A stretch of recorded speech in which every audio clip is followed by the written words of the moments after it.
Hi friends, welcome back to my channel. అందరూ ఎలా ఉన్నారు? నేనైతే చాలా బాగున్నాను ఫ్రెండ్స్. ఈరోజు సండే స్పెషల్ అయితే చేపల పులుసు అయితే చేస్తున్నాను ఫ్రెండ్స్. చేపల పులుసు కోసం అయితే కడాయిలో ఆయిల్ వేసి ఉల్లిపాయలు పచ్చిమిర్చి వేసి బాగా వేయించుకున్నాను. దాంట్లోనే కొంచెం జీలకర్ర వేసి వేయించాను.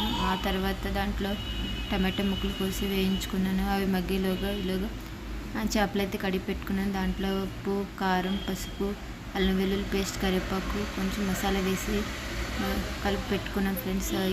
లోగా టమాటా మగ్గిన తర్వాత చేపలు వేసి కలుపుకోవాలి. లాస్ట్లో చింతపండు పులుసు వేసి కలుపుకొని ఉడికించుకుంటే చేపల పులుసు అయితే చాలా బాగుంటుంది ఫ్రెండ్స్. మీలో ఎంతమందికి చేపల పులుసు అంటే ఇష్టమో కామెంట్ చేయండి. చేపలను అయితే ఉడికేటప్పుడు గరిటె పెట్టి కలపకుండా ఇలా చేత్తో తిప్పారంటే ముక్కలు అనేవి వేడకుండా ఉంటుంది. చేపల పులుసు అనేది చాలా బాగుంటుంది.